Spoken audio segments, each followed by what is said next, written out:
ধন্যবাদ সকলকে আরও একটি নতুন ভিডিওতে।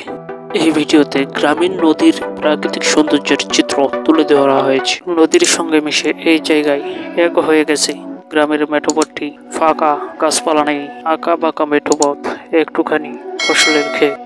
দেখলেই মনে হয় যেন শিল্পীর রং তুলি দিয়ে আঁকানো কোনো ছবি।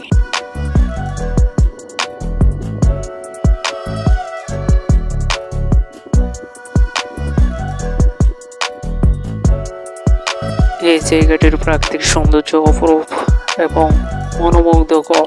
দেখলেই মনে হয় যেন বারবার ছুটে আসি এই জায়গায়।